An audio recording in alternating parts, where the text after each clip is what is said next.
welcome to SVG-TV News for Monday, 24th September 2018.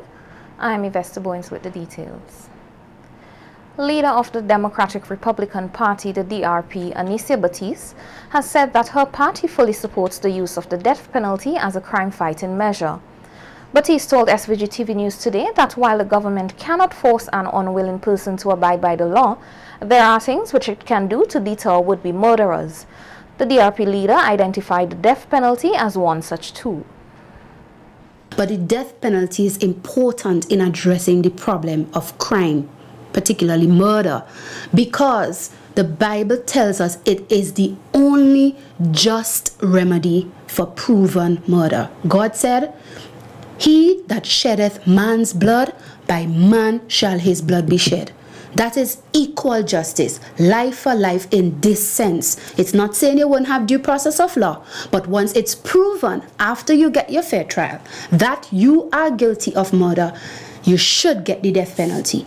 That way, criminals won't be saying, "Man, I gonna kill you and go down, sit down wrong in jail and eat and get fat off of the same victim's family tax-paying money." No, they must know that if they're so brazen and bold to take people's lives premeditatively, their life will be ended too, as justice, as quid pro quo, or so much for so much justice for the life that they have taken.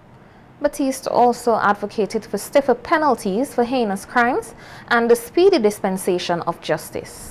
When we do these reforms, we must let the nation know what they are. Let the country know what the facts are concerning crimes, what could happen to you, how much years you could spend, etc. if you do so and so. And it's not only about just increasing the penalties, but we have to have proper carrying out of the punishment. There's a scripture in the Bible that says in Ecclesiastes that because sentence against an evil work is not executed speedily, the hearts of the sons of men are set within them to do evil. In other words, when potential perpetrators realize, oh, I could do this and it's taking long, and because it takes long and there are kind of loopholes in the system, I get away or I get off, they tend to be even more hardened to do more evil. But if our system works better for us, including a more timely sentencing and bringing of justice, you find the deterrent message works better. The DRP leader said in many cases, broken homes have produced criminals who plague society. Batiste says her party's family council plan is designed to tackle this very problem. One of the first things we said is that we would look at restoring broken homes. We call it our family council plan, FCP, because we recognize that broken homes were at the root of a lot of the criminal activity that comes into society eventually. When the children are not properly trained, when they're not taught from young about respect for the rights and freedoms of others, when they're grow up selfish, only concerned about give me, give me, give me, and not about regarding the welfare of others, and extreme greed and so on takes over, and then they're only concerned when they go out into society about what they can get, even if they have to steal for it or kill for it, etc. When they're trained not properly, when indiscipline is not put down using corrective measures that God has allowed, like corporal punishment, I do support it when it's done properly, these things lead to producing criminals from our homes that come into society and become a menace to us. It is highly unlikely that an innocent person would be sentenced to death. So says veteran lawyer Parnell Campbell QC as he spoke on his Law and You program last week, where he focused on the procedural safeguards in death penalty cases. Campbell said there are 12 procedural safeguards which operate in the criminal justice system to prevent an innocent person from going to the gallows. Murder is among the offenses which carry the death penalty. The veteran lawyer said the first safeguard is the preliminary inquiry stage. At the PI, or preliminary inquiry, the prosecution has to put forward enough credible evidence tending to link the accused person with the offense of murder with which that accused person has been charged, At the stage of the PI, the defense hasn't got to say a word. They don't have to put forward any evidence at all. I know these days they are moving towards what is called paper committals, where enough evidence has to be laid in documents. But for the time being, we still have PIs, preliminary inquiry. So that is the first safeguard. If the prosecuting authorities do not have enough evidence to satisfy the magistrate that that particular individual ought to stand trial for that particular murder. Campbell said the right of legal representation in a murder trial is another safeguard provided by the criminal justice system. Is that in St. Vincent and the Grenadines, no one can be tried for murder without having a lawyer to defend him or her. There's no such thing as a person standing trial for murder here alone, defending himself or herself. No way. If the person cannot afford a lawyer of his own or her own, then the state, the Crown, has to provide to that person the services of a lawyer, free of charge. In some countries, it is possible for somebody to be placed on trial without having a lawyer to defend them, although most civilized countries have what are called public defenders.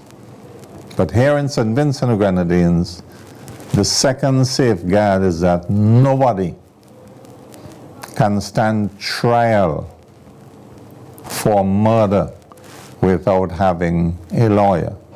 Campbell said the strict rules regarding evidence is another safeguard which prevents innocent persons from execution for murder. Rules of evidence are generally referred to as exclusionary. That is, they tend to exclude, to keep away from the jury certain things. And the prosecution, in placing their evidence before the jury, have to follow certain strict rules. For example, there are some rules prohibiting certain kinds of police evidence from being placed before the jury, depending on how that evidence was obtained. So the police have to be very careful when they investigate all cases, particularly murder cases, to make sure that the evidence they collect have been collected in accordance with the rules. Because if they make wrong steps and do wrong things and don't follow proper procedure, the accused person could get off of the charge. So that the criminal justice system in this country is very careful to make sure that only evidence which has been brought before the court pursuant to certain procedures is allowed to stand against the accused person. 2 tropical depressions are currently in the Atlantic Ocean. While both have been downgraded from a tropical storm, residents here are still being asked to take necessary precaution for Tropical Depression Kirk. Manager of SVG's Met Office, Billy Jeffers, told SVG-TV News that the tropical wave was located east of the island chain and is expected to produce showers and thunderstorms tomorrow. The remnants of Kirk is located about 1,400 miles east of the Windward Islands. This system is said to be producing showers and thunderstorms along with winds to gale force over the northern portion of the wave.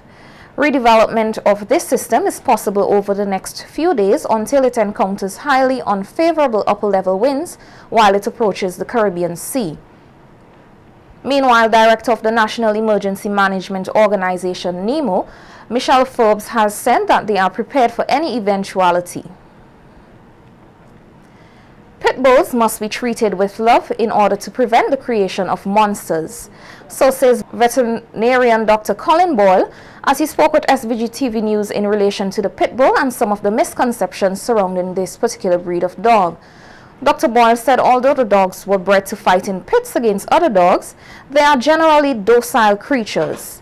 He said some of his best patients are pit bulls and advised against aggressive training. You know, I would come into the clinic with severe bites and cuts, and because of dog fight. I mean, people do it. I mean, people would come.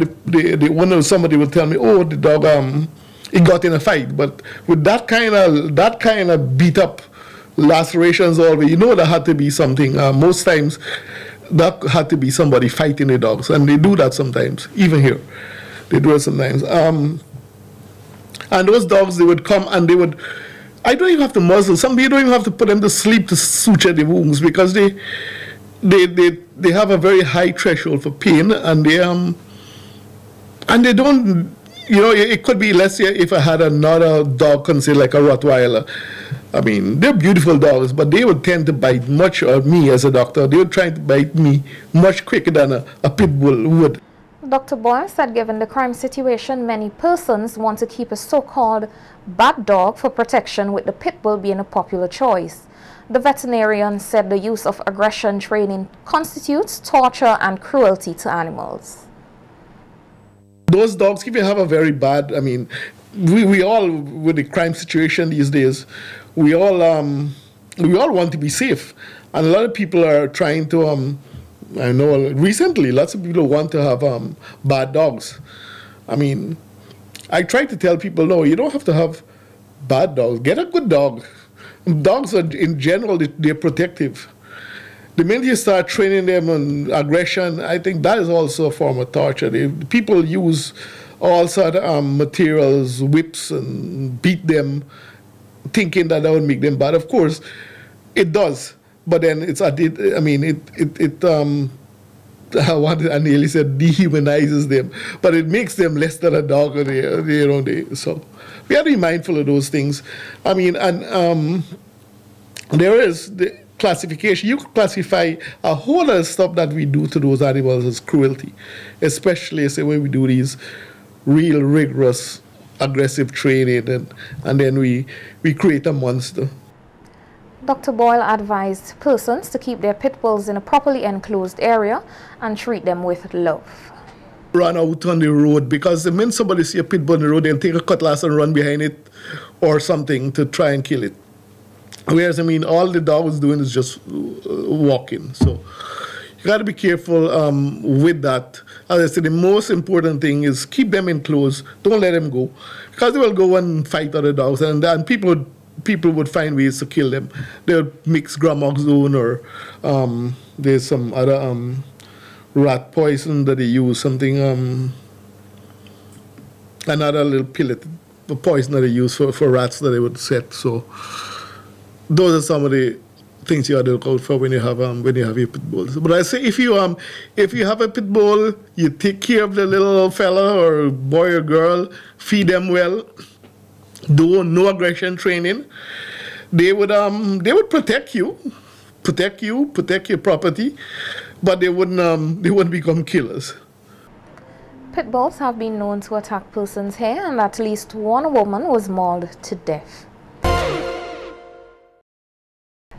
Prime Minister Dr. Ralph Gonsalves, who is the chairman of the Organization of Eastern Caribbean States, the OECS, has condemned the killing of Botham Jean, a St. Lucian who was shot by a police officer in the USA. This was done in a press statement issued by the OECS today, where Dr. Gonsalves said that justice must be served to the family and people of St. Lucia. Larissa Pugsley Kidd has more.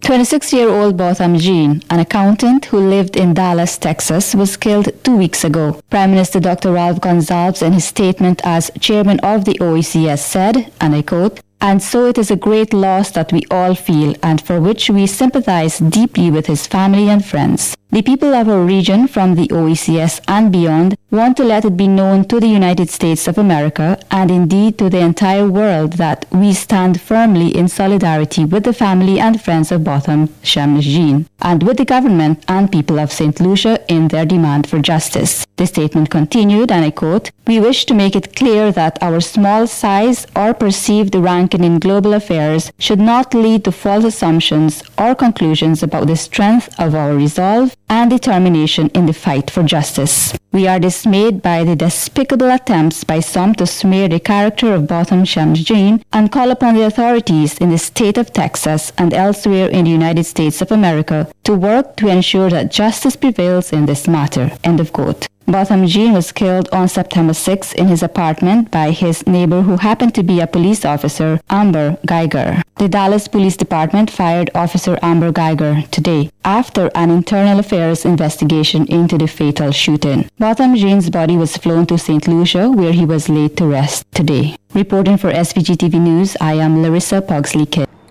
Anicia Batiste says she strongly supports maintaining the buggery laws. The DRP leader told SVG-TV News that the buggery laws must remain intact as they serve to protect the public health. Recently, Prime Minister Dr. Ralph Gonsalves made a call for the churches to take the lead on discussions relating to the same-sex lifestyle, noting that politicians are not the best placed to begin such a discussion. Batiste said that both the church and the lawmakers have a role to play in giving the nation direction on such matters. However, laws on buggery have a purpose.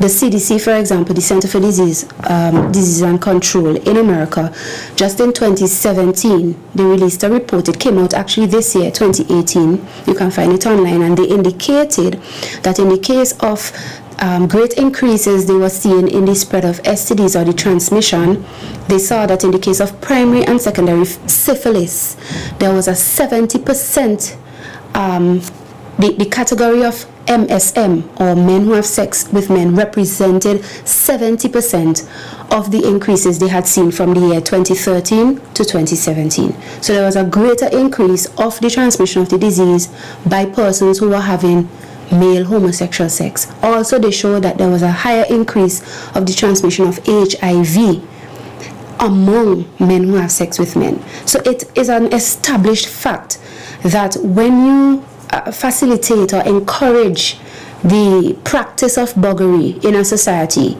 it has the impact on public health where you have the increase of the transmission of STDs in your country, and we know HIV is fatal. So this is not something a government should want to give any legitimacy to by moving the law.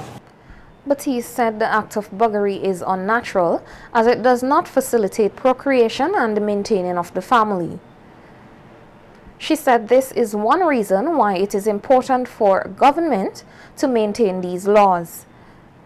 Batiste, who holds a degree in law, said the LGBT community considers buggery laws a mechanism which prevents them from enjoying their legal rights and freedoms. She, however, believes this to be false.